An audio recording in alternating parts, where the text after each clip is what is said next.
So things keep going from bad to worse for this World Cup. And now Homeland Security is coming out and saying that they are not prepared.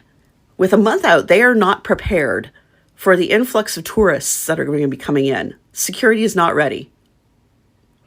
And people are reporting visa problems. There are reported visa problems. People are experiencing delays, and all kinds of hurdles to get visas. So, I mean, I can't be surprised. You know, this administration doesn't know what it's doing most of the time, pretty much all the time. So why should this be any exception? You know, a lot of these host cities were sold a pipe dream, expecting to get these major windfalls, and they're reporting they spent hundreds of millions of dollars and have yet to see any return on investment. Yeah, I mean, God only knows what's going to happen with this thing, but it just sounds like an unmitigated disaster waiting to happen. Makes you wonder what's going to happen with the Olympics, which is a much bigger event. The Department of Homeland Security has come out and said that they are not prepared for the World Cup. They are actually saying they don't have all the resources and all the personnel in line that they need to make sure the World Cup is secure. 8 years of knowing we were hosting. The biggest issue now is that some hotels are reporting a slight, not major, just a slight uptick in hotel bookings. So as they lower prices here and there, like the controversy over the New Jersey train costing $150 is now down to $98. Some of the ticket prices FIFA is bringing down. As those prices start to come down, more people are starting to consider going to the games who can afford to.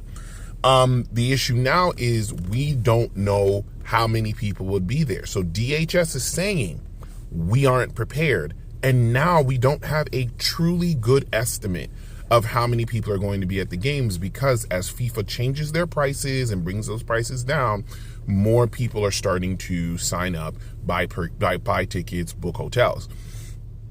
That's the worst situation you could be in, because then you don't know how much security you need. You don't know what you need to prepare for, and you don't know how many people are going to be in the streets. This is compounded with the fact that a lot of people living in host cities have shown videos and photos of the city leading to many of the stadiums, and they're like, this is major road construction. We can't just walk. We can't walk down the normal paths because there's major construction that was not intended for the World Cup. It's just construction happening. So there's a lot happening across the United States with prep problems, and now DHS isn't ready, but now the numbers are slightly coming up as the prices come down.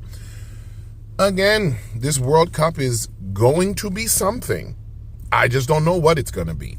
Y'all have a great day. Y'all, The Independent is reporting that Markwayne Mullin, the DHS secretary, says there are security concerns over the World Cup, and he is blaming that 76-day shutdown and the fact that the Democrats wasn't going to just let the DHS and Border Patrol do what they want to do. The new Homeland Security chief has warned World Cup safety measures are in jeopardy after a months-long funding delay held up preparations for the global event. Now, Markwayne Mullin made the remarks in Kansas City, Missouri, yesterday on Saturday, as he asked Congress to pass funding for ICE and Border Patrol to shore up security at the World Cup. Now, you guys might remember there was a 76-day partial shutdown where TSA, Border Patrol, the Coast Guard, cybersecurity, and these agencies were not being funded. Ultimately, the Democrats and the Republicans went back, forth, and then finally decided they just going to push through legislation that did not include funding for ICE and Border Patrol. Here we are now. Now, Markwayne Mullin says this, and I quote, "The World Cup starts in 33 days. The U.S. will not be prepared. They're not acting like a country that's ready to host the largest international event in the history of the world.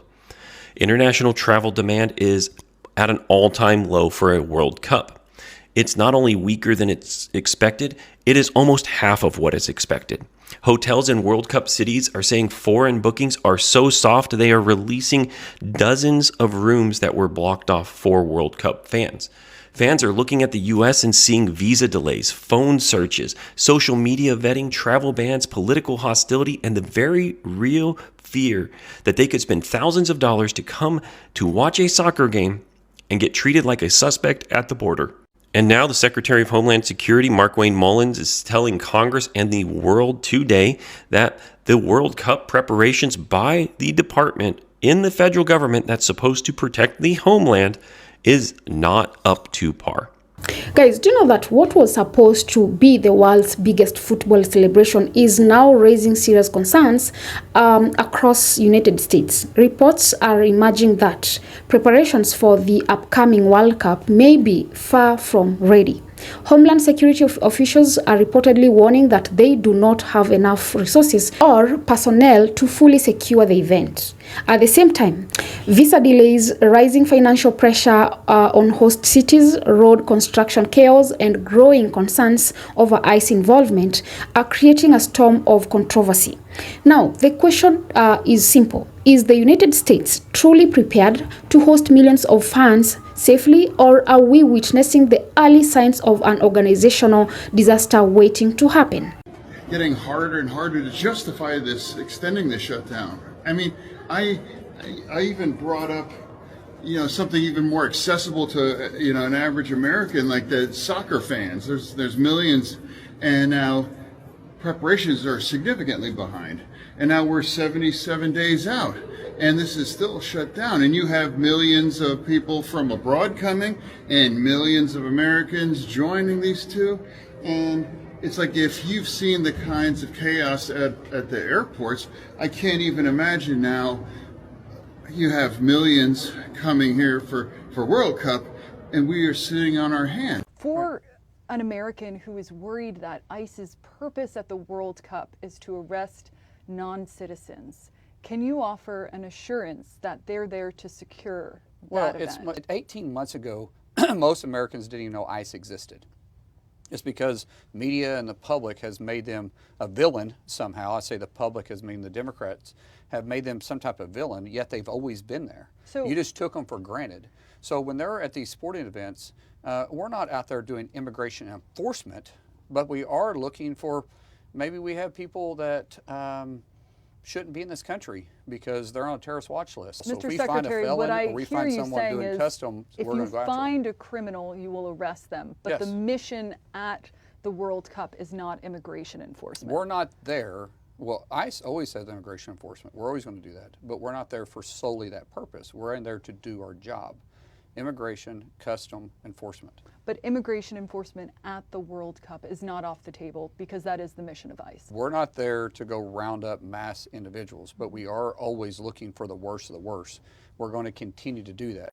Y'all, The Independent is reporting that Markwayne Mullins, the DHS secretary, says there are security concerns over the World Cup, and he is blaming that 76-day shutdown and the fact that the Democrats wasn't going to just let the DHS and Border Patrol do what they want to do.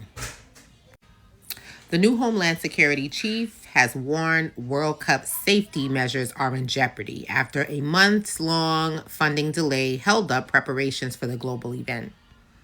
Now, Markwayne Mullins made the remarks in Kansas City, Missouri, yesterday on Saturday, as he asked Congress to pass funding for ICE and Border Patrol to shore up security at the World Cup. Now, you guys might remember there was a 76-day partial shutdown where TSA, Border Patrol, the Coast Guard, cybersecurity, and these agencies were not being funded. Ultimately, the Democrats and the Republicans went back, forth, and then finally decided they just going to push through legislation that did not include funding for ICE and Border Patrol. Here we are now. Now, Markwayne Mullins says this, and I quote, "It put our mission in jeopardy. Now, can we still deliver? Yes. Can we be as proactive as possible? No. We haven't been able to be as proactive on putting those positions, those safety measures in place. And the first match is June 11th. All right, Markwayne Mullins.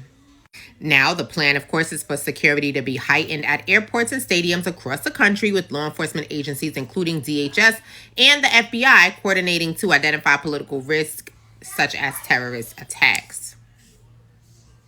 I say it constantly and I'm going to say it again. This is the whiny bunch of winners I've ever heard of in my life.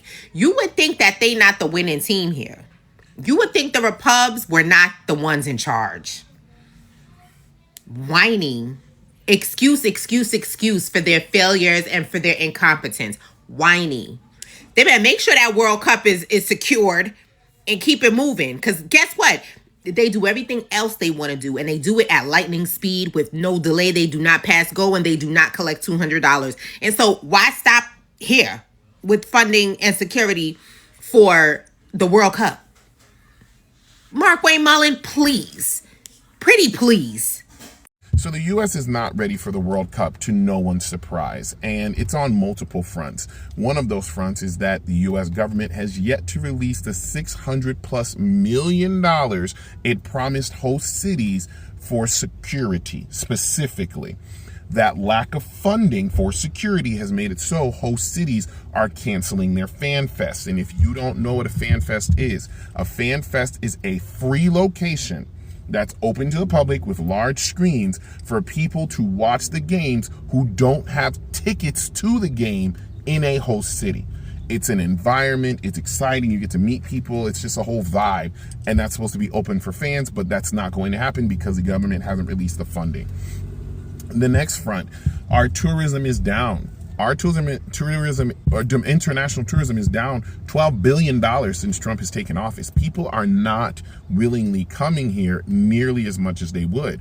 And therefore, the number of tourists coming for the World Cup is half of what was originally projected would be here. That's making it so hotels have to release rooms that they were holding for international tourists for the World Cup specifically to have to now put those rooms back on the market. And it's hard for them because now that those rooms have been held, they now have to tell all the websites and all the booking agencies, hey, these rooms are available again. Please put my room back up. So it's very frustrating for the hotels because the rooms they were holding, assuming they were going to get international tourists, now have to be put back on the market for more domestic tourism if it actually comes. The other issue is that Infantino decided to make the mistake of believing the lies. Infantino is a European who's living, I believe, in the Middle East, not understanding the reality of the United States, or he was lied to by the politicians here when they were figuring out who was going to host the World Cup between Mexico, Canada, and United States. Infantino was under the impression Americans would pay to see the World Cup. He was under the impression that we don't need the international market like we normally do in the U.S. He was wrong, and for multiple reasons. Number one, U.S. fans do not care about football like that. Or soccer rather. We're not soccer fans here. That's just fact of the matter. We are not major soccer fans here. Number two, the assumption that U.S. has the money. Yes, the U.S. is the richest country, but we are broke. We're like in Equatorial Guinea. We are broke. Okay, people are broke. People do not have money here in the States to spend on things like the World Cup. Okay, because they have to buy groceries and pay for gas, which is on the rise. So we don't get paid a lot of money. So the United States tourism for the World Cup is not going to be what Infantino assumed it was. This extends further. Even the rich people aren't coming. Right now, of the 104 games, there are still selective box booths, those rich booths where people pay a lot of money to have a nice little box to themselves. There's still 102 of the 104 games. There's still rooms available in 102 of them, meaning most of the games the rich people haven't booked those nice, beautiful skyboxes where they can watch the game comfortably, which is a big problem. Which means a lot of that revenue that's normally supposed to come for FIFA is not coming in for the games. This is on the fault of so many people on top, and this was so avoidable on so many levels. Had Trump not been attacking countries on the tariffs, had he not been verbally attacking countries, had he not attacked Iran, had Infantino looked at the reality and priced these games appropriately, there are so many things that could have been different that are probably, had they not gone with these ICE raids for no reasons and then kicking out people. Now they're asking for 5 years of visitors online activity. This is giving North Korea, this is giving like control over everything. No one wants to go through that, especially being told that, oh, I spent thousands of dollars, but now I'm getting sent back home because I had a caricature of the US president as a baby, that's insane. I'm not wasting my money like that, and that's not something that should be happening in the US because we have freedom of speech. So all that being said, the US is not at the advantage with the World Cup like they thought they were going to be. I don't know what comes from it at this point. So the World Cup is going to be something. I just don't know if it's going to be any good. Y'all have a great day. What makes this situation even more alarming is the uncertainty surrounding attendance numbers. FIFA lowering ticket prices has suddenly opened the door for more, fans to attend. And while that sounds exciting for football supporters, it creates a nightmare for security planning. Officials reportedly still do not know how many people will actually flood the streets during the tournament. Now, combine that with major road construction near stadiums, delayed visa processing, and financial losses already hitting host cities. And suddenly this becomes much bigger than football. And concerns about ICE operations during the tournament, and the conversation quickly shifts from sports to politics, public safety, and international image. Now, let's be honest. Hosting a FIFA World Cup is not just about football. It is one of the biggest logistical operations on the planet. Millions of fans travel from across the world. Airports become overwhelmed, hotels fill up instantly, public transport systems face massive pressure, security agencies operate at maximum alert levels. Every single detail matters. That is why these recent reports are causing, so much concern. According to the, information coming out, Homeland Security has reportedly admitted that they are not fully prepared for the scale of the tournament. And honestly, that statement alone is shocking. This is an event the United States has known about for years. Yet now, only a short time, before kickoff, officials are still talking about resources, shortages, staffing issues, and uncertainty around crowd sizes. And the attendance problem is a major issue. Normally, security planning depends heavily on accurate crowd projections. Authorities need to know how many people are expected at stadiums, airports, fan zones, hotels, and transport hubs. But FIFA lowering ticket prices has created an unexpected late rush on bookings. More fans who previously could not, afford the trip are suddenly making travel plans. From a football perspective, that is a fantastic news. More fans means more atmosphere, more energy, and more global celebration. But from security perspective, unpredictability is dangerous. Officials themselves are reportedly saying they do not have a truly good estimate of how many people will attend. And when you do not know the numbers, it becomes almost impossible to prepare properly. Then there is the issue of infrastructure. Several host cities are reportedly dealing with major road construction projects that were never originally planned around the World Cup. Roads leading to stadiums are being disrupted. Pedestrian pathways are affected. Vehicle movement is becoming more complicated. Now, imagine tens of thousands of fans trying to navigate through partially completed roads during match day traffic. That could quickly turn into chaos, and it does not stop there. Visitors are also reporting visa delays and administration problems. For international fans, getting approval to travel is becoming a frustrating process. Some people have waited months. Others are struggling with paperwork complications and uncertainty about whether they will even make it to the games on time. That is a serious concern because the World Cup depends on international participation. Fans are the heartbeat of the tournament.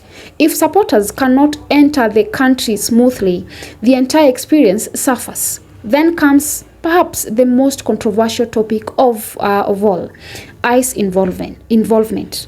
Officials are trying to reassure the public by saying their focus is on public safety and identifying dangerous individuals, including people on terrorist watch list or, those committing serious crimes. But they also made it clear that immigration enforcement is still part of their broader mission and is not off the table. That statement alone is already creating fear and anxiety. among some communities and international visitors. For many people watching around the world, this creates a difficult image, a problem for the tournament. The World Cup is supposed to represent unity, celebration, and global connection. Instead, the conversation is increasingly shifting toward policing, immigration enforcement, and government preparedness. And financially, the pressure is mounting too. Host cities have reportedly spent hundreds of millions of dollars preparing for the tournament, yet many are worried they may not see the economic return they expected. Infrastructure upgrades, transportation planning, security investments, and personal costs continue to rise. So now, the big question is, can the United States still pull this off successfully?